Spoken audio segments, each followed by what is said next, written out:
Der Pistenraupe Blizzard von Kyosho wurde von Jirko Oertel ein Tuning spendiert.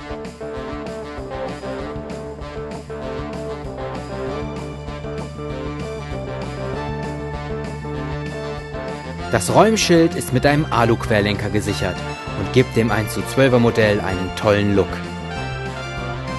Als nächstes kam eine neue Heckfräse an die Pistenraupe. Die Welle wird über eine Kette angetrieben. Der Spielwert im Schnee steigert sich spürbar.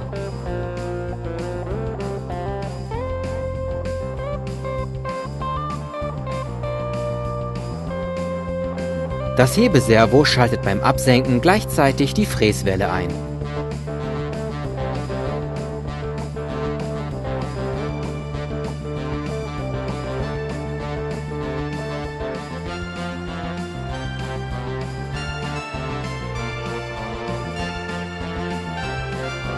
Besonders schön anzusehen sind die Metallkettenräder. Zuvor waren sie noch aus Plastik, doch jetzt geben sie dem Modell ein unverwechselbares Aussehen.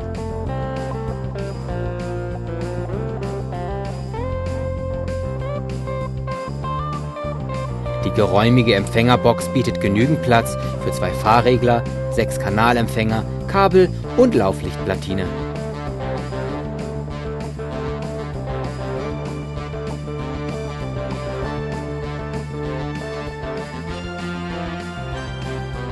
Zwei R6-Zellen versorgen die Anbaufräse mit Strom. Der Akkuhalter ist im Lieferumfang enthalten.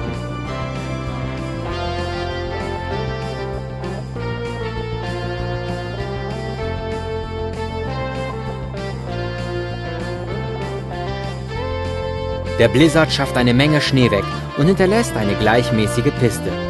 Doch wer will schon Modellski laufen, wenn man die Piste gleich ein zweites Mal bearbeiten kann?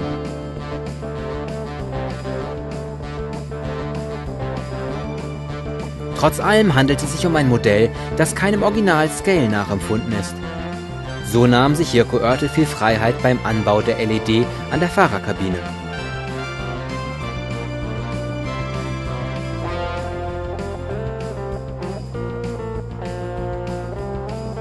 So ermöglichen 18 LED auch Arbeiten bei Nacht.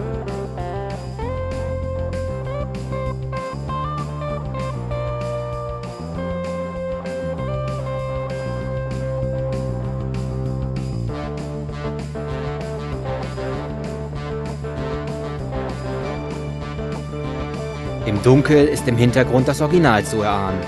Aber das kommt viel zu spät. Die Piste ist schon längst geräumt.